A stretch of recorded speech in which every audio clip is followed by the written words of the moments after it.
Hi, today we have the pleasure of talking to Elizabeth Littlefield. She's quite an amazing lady. It's a pleasure to call her my friend, and I've known her for a long time. Elizabeth, sort of came from the private sector. She was successful as the head of JPMorgan's emerging market business out of London.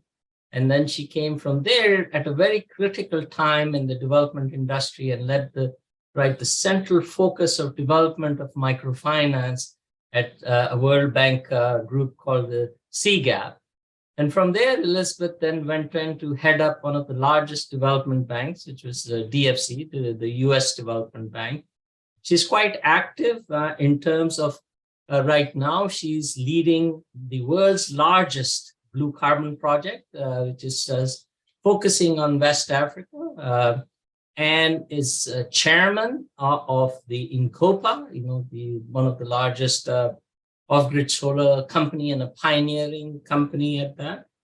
She's also the treasurer of the World Wildlife Fund, and she's also on the Journal Atlantic Net Zero board and on the board of DAI. As you can tell, she's quite a remarkable woman. Welcome, Elizabeth. And maybe we can just start by getting to know you, some of your early experiences, which led you to work towards development. Well, thanks, Asad. It's great to see you again after all these years. It's a pleasure to be here as well. How did I get into development? I think it might have been, I started at the JPMorgan training program in New York, and yet I was terrified that I was going to become a banker. And I felt that my values were not yet firm. And so I went off and did Meals on Wheels program in Harlem and did things like that to make sure I didn't turn into a gray suited drone, which I was worried about back then. And I makes a long story short, I ended up going to Women's World Banking to see what they were up to and also to look for a loan to borrow money for a van to do my Meals on Wheels program in Harlem. And that one thing led to another, and I found myself working for Women's World Banking in my summers, visiting affiliates that had kind of gone AWOL. And that turned into a sabbatical I took from JPMorgan to live in West Africa in the late 80s, building microfinance institutions all over the continent then as completely independent. I didn't have any, affiliation on the ground there. I must admit that, frankly, more than half of those institutions that I supported failed. Well, I'm not really proud of that, but they failed mainly because the government got involved. But I think that was where I got the Africa bug, as well as the microfinance bug, which then I moonlighted during my career at JPMorgan for the next 16 years in and out of microfinance. So yeah, I guess my first exposure was really through trying to run away from Wall Street and towards something more meaningful. What was that in your childhood that influenced? You're certainly a very socially minded person, right? You're sort of doing wheels on.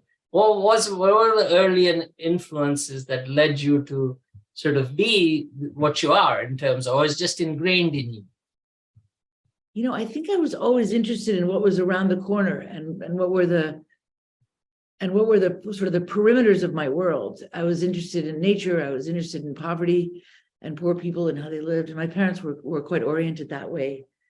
So, I managed to stay at JPMorgan all those years by doing things like the emerging markets, which they really weren't, nobody was really interested in that. Everyone at the time wanted to do mergers and acquisitions in the United States, not go to Kazakhstan and see if you could convince them to borrow money in the capital markets. So I think I've always enjoyed being on the frontier, just like you. Yeah. No, it's something that is in our blood, Elizabeth, a little bit, right? Childhood, my father worked for the UN, so I worked, was in all these countries. But tell me a little bit about your transition from JPMorgan to CGAP, and how did you see that experience? Because you coming from a place where you tried to help institution and government intervened and led to, sort of creating inefficiencies to go into sort of development. What was your thinking then, and how did you see the challenges of CGAP at that early stage of development of the microfinance world? Maybe a little bit reflection on that. Right. Well, actually, when I think about it, what an incredible opportunity to be kind of the industry sort of think tank standard setter at the World Bank, sort of charged with professionalizing and institutionalizing microfinance during the 90s. That's when it was sort of a kind of quite a hot time, a lot of heat and light and flames and debate. And it was a certainly very exciting time.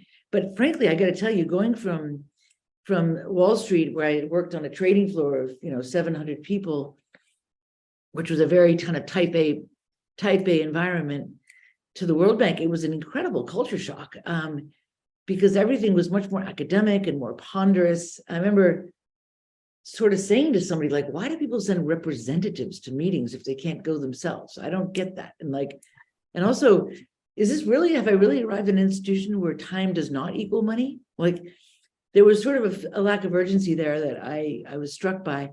But I had a really wonderful time trying to create a culture at CGAP that was a little bit faster paced, a little bit more entrepreneurial outside of the building, and a little bit, I hope infused with a greater sense of can-do-ness and urgency, and a little bit less academia.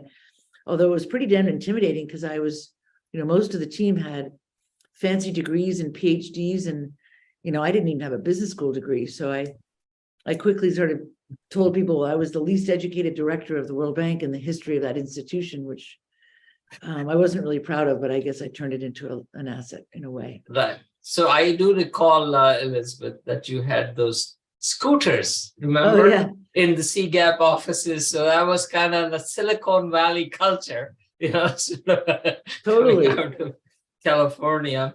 And you came at a time when microfinance started to get acceptability, right? From 1978, when Grameen and, created the bank. It took them 20 years, where in the 90s, it really became massive at the end of it, really the acceptance of it, and so many challenges, the Indian microfinance, crises, and all sorts of challenges that were faced at this critical time in the development of the industry.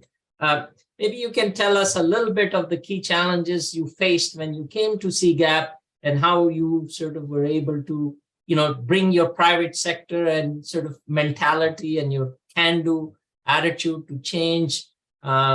Maybe talk about a couple of things that you were most proud of in your work at CGAP, and maybe that might be a good. Yeah, I mean, Asad, you'll remember well, because you were a big part of this, but I think there was a shift in ethos during that time. And, Axion and Beth Ron and Marie Otero and many others were at the forefront, and JD as well, of course, of thinking through the fact that, wow, we weren't just about the miracle that poor women could borrow money and pay it back. And everyone thought that was so charming and incredible. We were really doing something that was bigger than I think any of us dreamt when we started, which was we were trying to build entire financial systems that serve the majority of the population of their countries. And that was something that, all the leaders of the time, whether it's Axion or Finca or Women's World Banking, many others, really kind of all coalesced around the notion that this was about building sustainable financial systems that served the majority of their people. And that was a vision that was so compelling.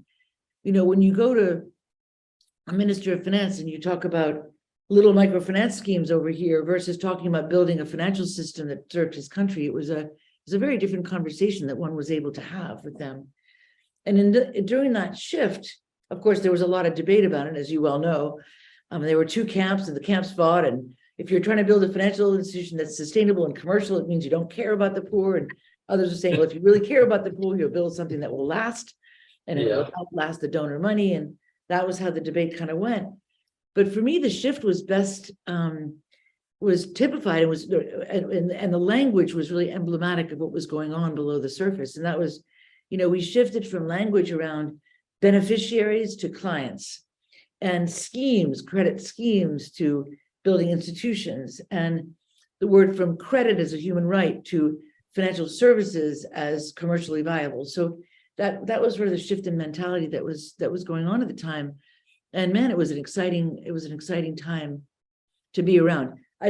I think a lot of us, and I include myself among these, of course, we didn't really see clearly what could happen and some of the downside to it.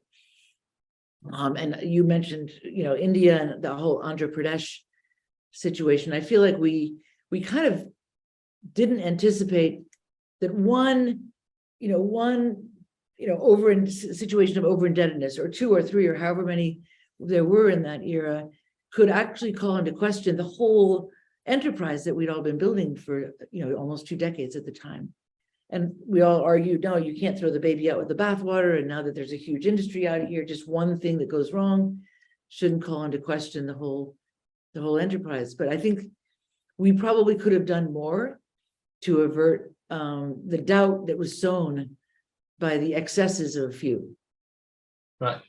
No, I think the idea that you talked about, the vision of creating a financial system, that serves the bigger picture that you brought in, or the vision that you brought to CGAP, rather than focusing on one entity, or, what I'm saying? So I think that played an important role in really bringing microfinance to the main stage. I remember, Elizabeth, it would take me half an hour to talk when I went to, fundraise, explaining what microfinance is.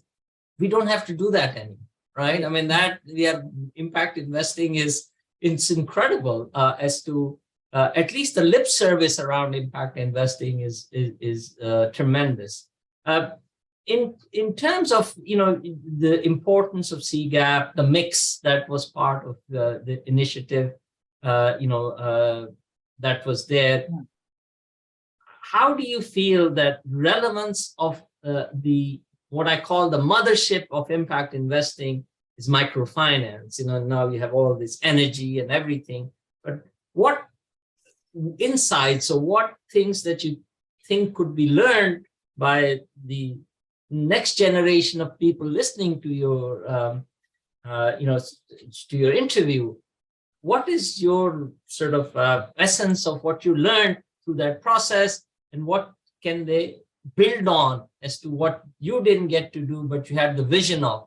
So maybe looking at, the learnings you had and what can still be done with those elements. It's a big question, Elizabeth, but I think you certainly have a big mind to think about that, and you can certainly take a time to think about it. I just want to take your practical experience from the private sector, implementing it in a development sector, which you said was a culture shock, and then bringing it back into this entrepreneurial nature by going back into the blue carbon, that blue carbon ocean-related activity. Maybe if you can say, what were the lessons that you learned from that, and what can we take from those lessons today, from your experience at CGAP and at the pioneering time, and I think at the critical time of the development of impact investing, if you may.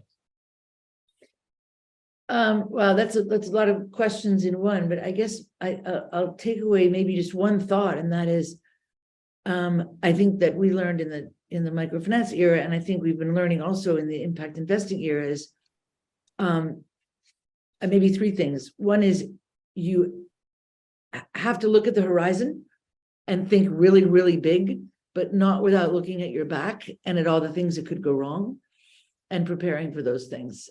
So that would be one sort of thought. Think as big as you possibly can, and the world's moving fast, and we have no idea where it's going to end up, but it could be this way, and it could be this way. Yeah. But I have the dream to work towards. Have the dream, but I also think that too many people or visionaries don't miss the little things, like we were just saying, of whether it's Andhra Pradesh or others that could make the whole thing give you a big setback. So I think thinking big, but then looking constantly, checking, and being the cautious person, the Jiminy Cricket, if you will, to yourself. Yeah. So those are the first 2 things. And then the third thing is, frankly, and one that many people have said in many ways, whether it's African proverbs or Indian sayings, is there's nothing you can't accomplish without partnership. And you can't really accomplish anything without really generous generously putting aside egos and institutional agendas and really trying to do something together where, the famous line, it doesn't care who gets the credit, as long as there's no limit to what you can accomplish if you don't care who gets the credit. Yeah. Of course, ironically, there's about 20 people that have claimed credit for that statement, but that's a whole other story. Success has many fathers, as they say, or mothers. Exactly. So no, I think the vision accomplished by having a clear eye on what could go wrong, and also a clear generosity of partnership. I think it's Willie Foote that always coined the phrase pathological collaboration. And I think those in the microfinance field, for the most part, many of us were, trying to be pathologically collaborative and really trying to get things done together. And we did. That's very nice. I mean, I think one of the things we talked about is that there was this, remember the tension between the Grammeens and the Action and the social and the, financial self-sufficiency and profitability. And, do you think that is still relevant to impact investing, or have we, sort of moved a little bit beyond that in not seeing, impact investing as a sustainable business and with profits attached to it? Have we made progress there? When you look at what you've done at SIMA and many of your ilk, huge progress has been made. I mean, and you are emblematic of the fact that you can have big impact and turn a profit at the same time. So, if you were doing the interviewing, I'd turn the question back at you, but that wouldn't be fair. I think it's interesting when you think back. I mean, I think almost everybody that was involved in the very early days of impact investing, who tend to be the same people that were in the microfinance field, as you mentioned, we all spent, it must have been nearly a decade trying to convince people that it was possible to do good and make some financial return. And that was the holy grail, was to convince people that you could actually do both. And ironically, then something else I didn't see coming at all, which was the arrival of the institutional capital that was promising that you didn't need to make a compromise between impact and financial returns. And so here we'd been spending 10 years convincing people that you might be able to make financial returns and have impact. And here suddenly we're saying, well, now we have to convince people that not everybody needs to make a fully commercial rate of return. It's okay not to make a fully commercial rate of return. And that was a big switch that I think I certainly didn't see coming. And of course, it was driven by the fact that suddenly, probably starting with TPG Rise and other funds, we didn't really see that this little impact investing thing that was being built, and hats off to so many people, Brian Strelstein and many others that were involved, that we were trying to build, at least I thought we were trying to build something that had a spectrum between grants and then different opportunities of combinations of finance plus impact all the way through to commercial. We didn't expect that the arrival of commercial capital and the promise of making fully commercial rates of return while having impact would draw all of the attention to one end of that spectrum, kind of like iron filings to a magnet, all the energy got pulled there. And suddenly, investors that were looking to do slightly sub-commercial rates of return, but have a really big impact and measure it, were feeling like chumps, because everyone else seemed to be making fully commercial rates of return, measuring it, and also claiming impact. So I feel like something got twisted up along the way, and we don't have the fully mature, built out spectrum that people can choose where they want to be on that spectrum between grants and commercial rates of return. So anyway, that's a longer answer than perhaps you wanted, but I feel like that's been a mistake. I feel like we've made a mistake in that way by not acknowledging, celebrating, lifting up, and legitimizing financial opportunities that carry with them, non-pecuniary returns that have manifestations that are not financial, but are other kinds of returns. And that's a very important point, Elizabeth. I think, and it's only people, your experience and understanding. There's a lot of people that, have sort of become impact investing experience without seeing what you have seen firsthand in terms of the challenges. And that, even microfinance, Elizabeth, started on grants, right? It was not like it started on purely commercial capital, so that opportunity in sanitation and other areas where, so there is room. What I'm hearing you say, and which I think is the most,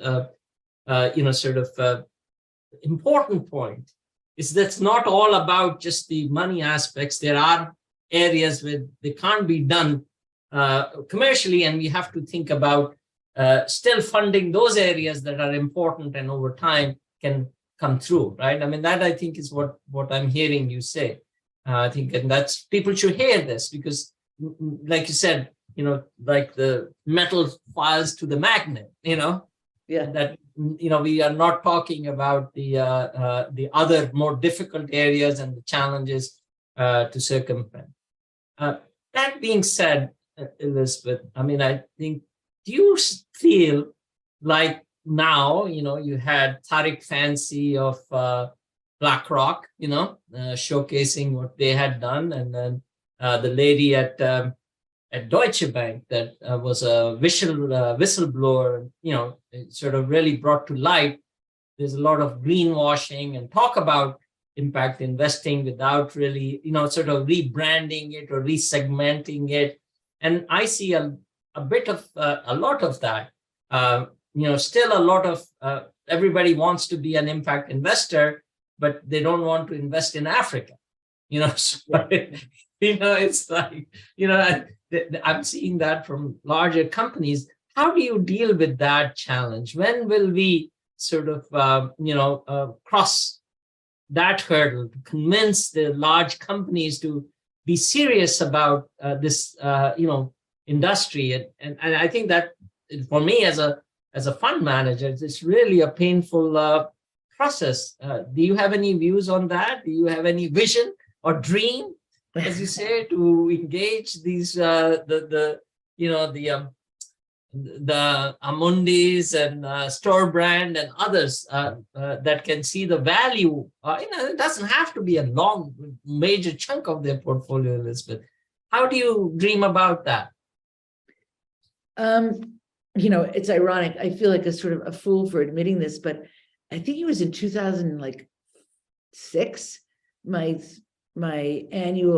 sort of CEO's sort of presentation to the annual meeting was all about retail, and how I was sure that the next year or two, this great surge of retail demand for impact investing, driven mainly by all the millennials that were inheriting the billions from their parents, who had a soul and had more of an eleemosynary kind of orientation than we did, would all arrive, and that would transform impact investing, would transform microfinance, because they were looking at sub-commercial rates of return. I was totally wrong about that, but I still believe it's happening, and I think it's happening maybe now, because as finally, climate has now risen to the top of many people's agenda, and people feel urgently about it. I think with that, and hopefully with that, will come a recognition that we have a twin existential crisis facing mankind, and it's climate and biodiversity. And they're both equally important, but one of them is more reversible than the other. And so I hope biodiversity and the crisis of biodiversity will follow in the footsteps of climate before that's too late as well. Because once you've lost a species, you can't. Maybe for a moment we can talk about your current work. I still have a few questions that I would like to go through, but since you're bringing out. Yeah, I was going to suggest, that was a segue that I probably shouldn't have gone into now, but. Yeah, that's okay. I mean, it's just a friendly conversation. I think. Tell me, what are you doing with the, this blue carbon West Africa? What are the possibilities, the vision you have, the dream you have for this? I'm sure with time this would be as successful as your other career paths. I'd love to talk about that. But do you mind if I just finish on the previous point? Sure, please. Okay. So I was just going to say that I think that given that climate is so high on everyone's agenda now, that people are recognizing that not everything that they do with their money needs to get a fully commercial rate of return.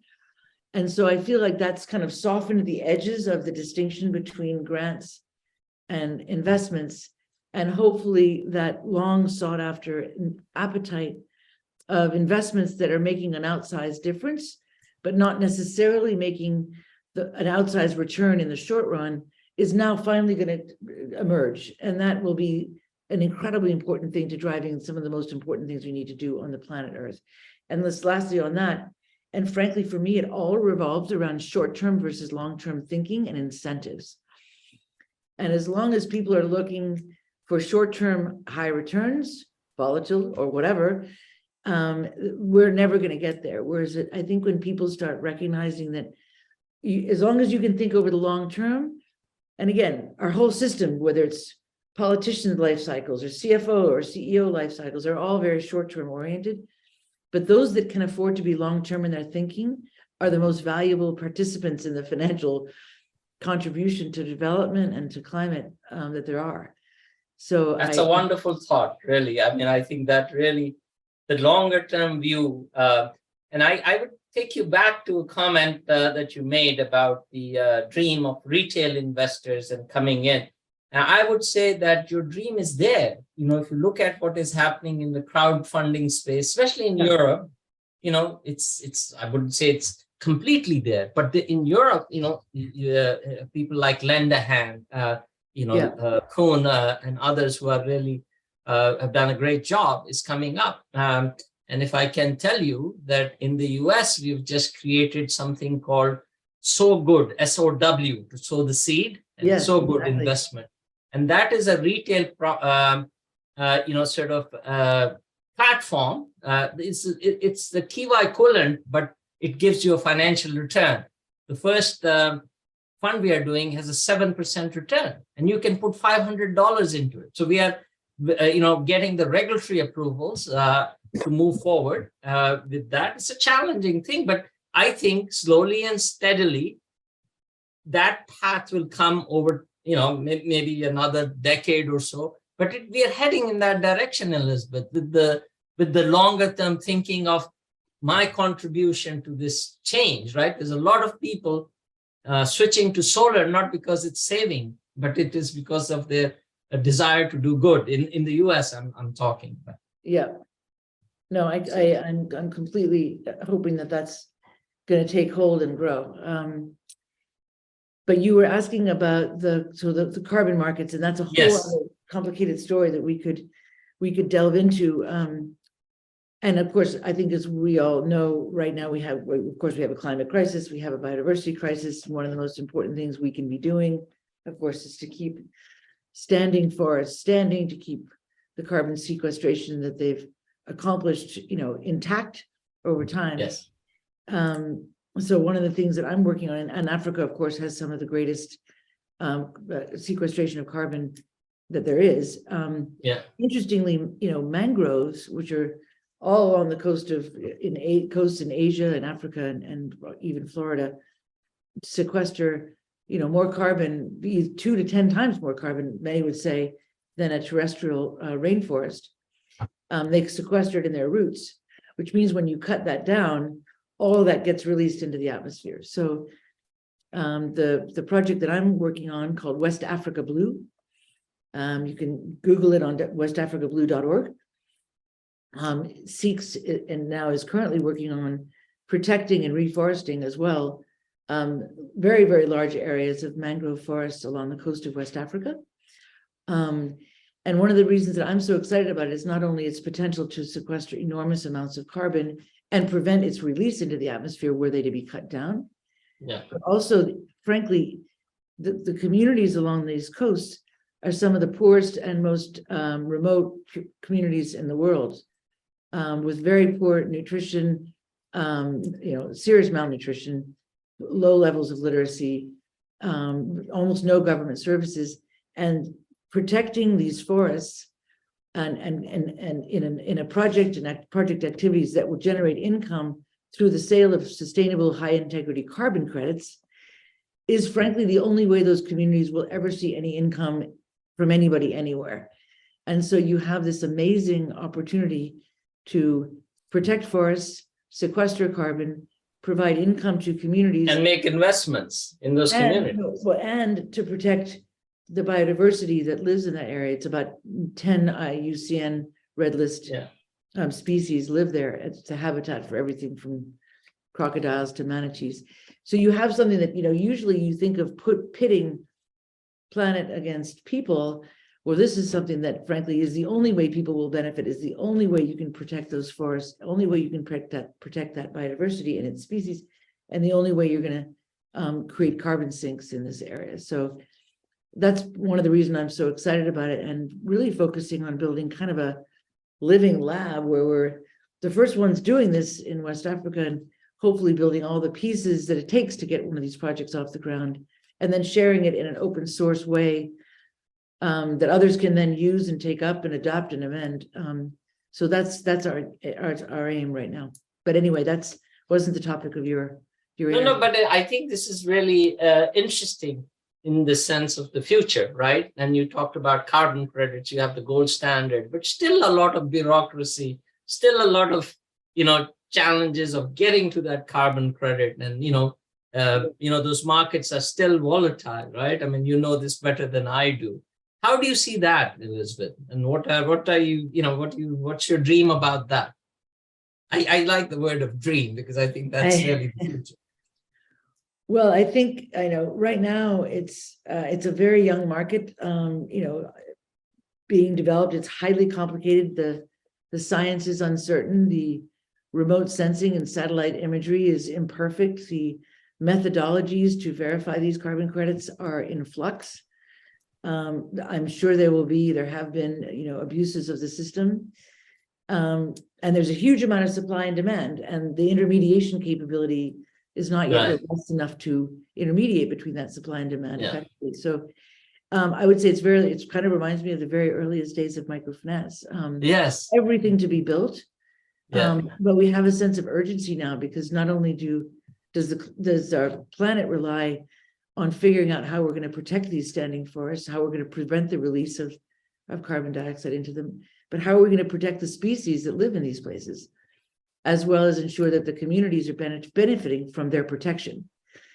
So I feel there's a sense of urgency to it, that we have to make sure the perfect doesn't become the enemy of the good, and that everyone gets on the same side to combine science and academia and practical experience, as well as especially the voices of community, to make sure we come up with the right solutions as quickly as we possibly can. And have the longer term vision, as you have said all the time, right? Exactly. I can't sort of not ask you this question, but since you headed one of the largest development banks, and they're very good people at these institutions, I think the challenge is that they still are limited in sort of the execution efficiencies and the resources to do the job, because impact investing is grown. I'm sure, I know like Richard Greenberg and Lauren, and Jim Pollan, their staff have increased. There used to be two, Richard Greenberg, Jim Pollan, and Lauren. That used to be, the totality of this microfinance world. I think now they are about 20 people. But still, how do you see increasing the efficiencies and the pace? Still takes a year, 2 years to create a fund. How do we, given the urgency, from your insight from the private sector, development sector, entrepreneurship, how do you, it's a big question, Elizabeth, but where do you see, how do we, bring these good people attention and resources so that the pace of development work can be increased and the bureaucracy around it can be reduced? How do you see that? Do you see that, or do you think that challenge will be faced because these are, sort of government type of entities? As you probably remember, you might remember, Assad, maybe I'm flattering myself, but as the making the DFC OPIC before it, making all of the pieces fit together more harmoniously and more efficiently and be mutually supportive. And so the entire system was really humming and singing in a tight, efficient, effective, happy way, was a key goal of mine. during the 7.5 years I was there. And I was very proud of the fact that we were moving much more quickly and processing things more quickly during that time, and creating vehicles and avenues to process some things more quickly than more complex ones.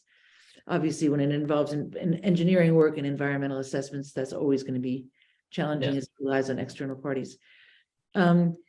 I mean, the Build Act since then has introduced all kinds of flexibilities and authorities, and of course, lots of new resources that have helped the agency enormously. But with it did come additional oversight and administrative complexity that I think it's going to take some time to figure out how to work that out so that the agency can still move as quickly as it was before, but still comply with the necessary new administrative responsibilities. So yeah, I mean, look, I think I do feel that all the development finance institutions, and frankly, even more so the development banks like the World Bank and others, I mean, if there's one thing I would ask, I mean, obviously people have been saying this for decades, but I mean, humility and speed and a sense of urgency is really something, and being able to put yourselves in the shoes of the clients and understand their position.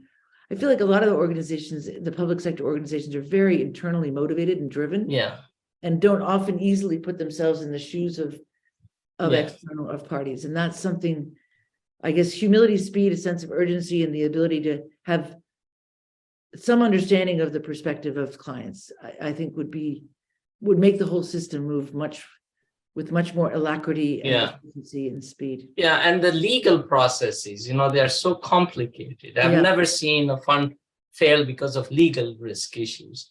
But moving away from that, because I think that is something that is improving, but still a long way to go.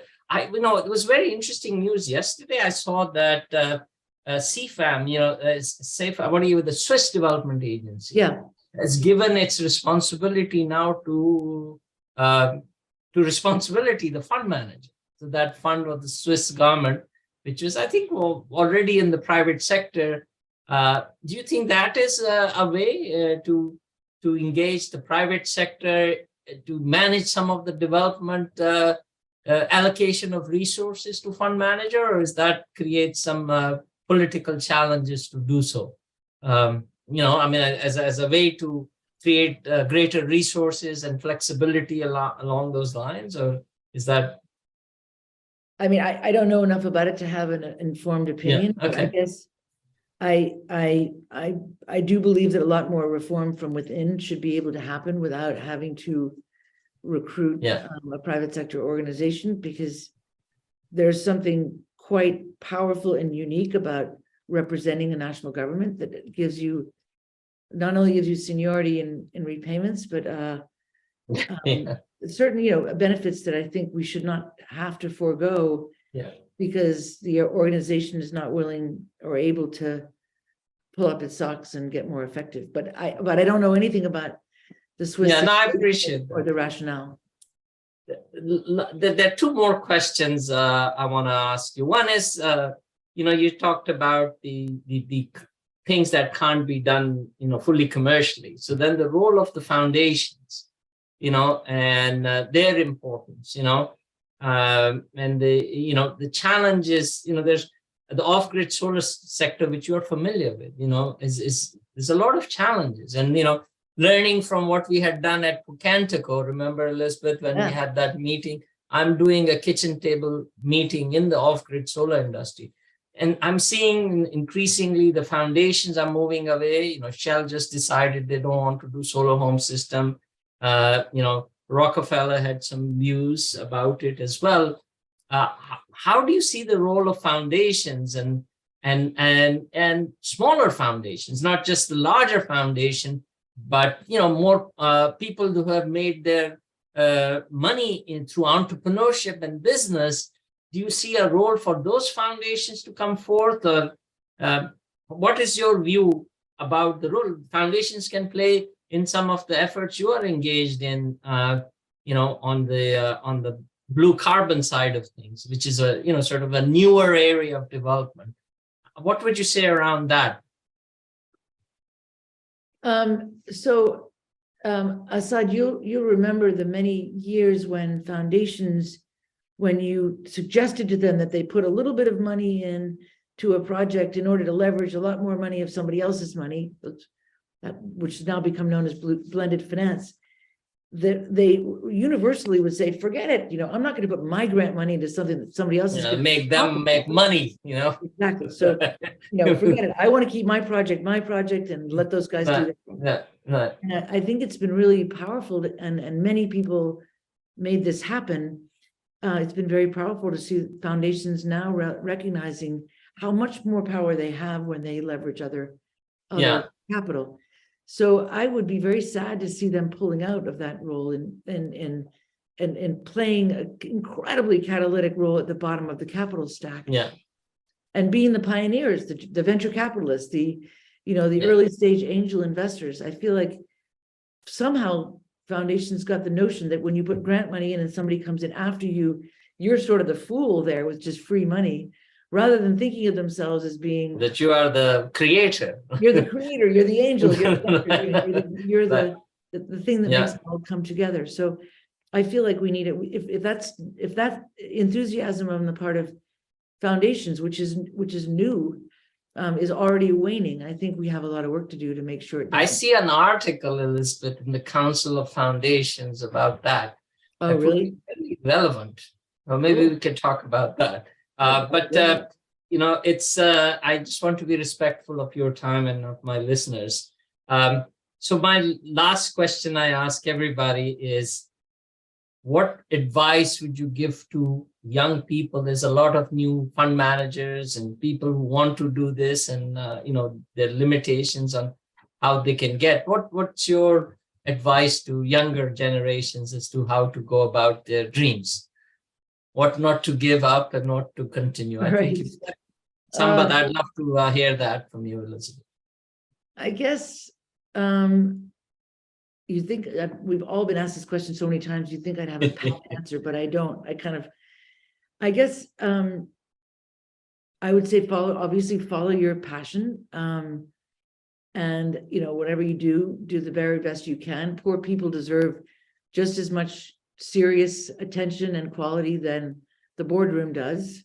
So just because it's development, or you're working in Africa, or you're working in remote areas, you still got to show up the same way you would if it was Wall Street. That would be the second thing. I think the third thing would be very clear about what you want to accomplish. And you can't have it all. I hate to say it. You're either going to make a lot of money, or you're going to help save the world. But setting out to try to do both is a recipe to not contribute as much as you could contribute if you were clear in having a more singular objective. That's what I would say.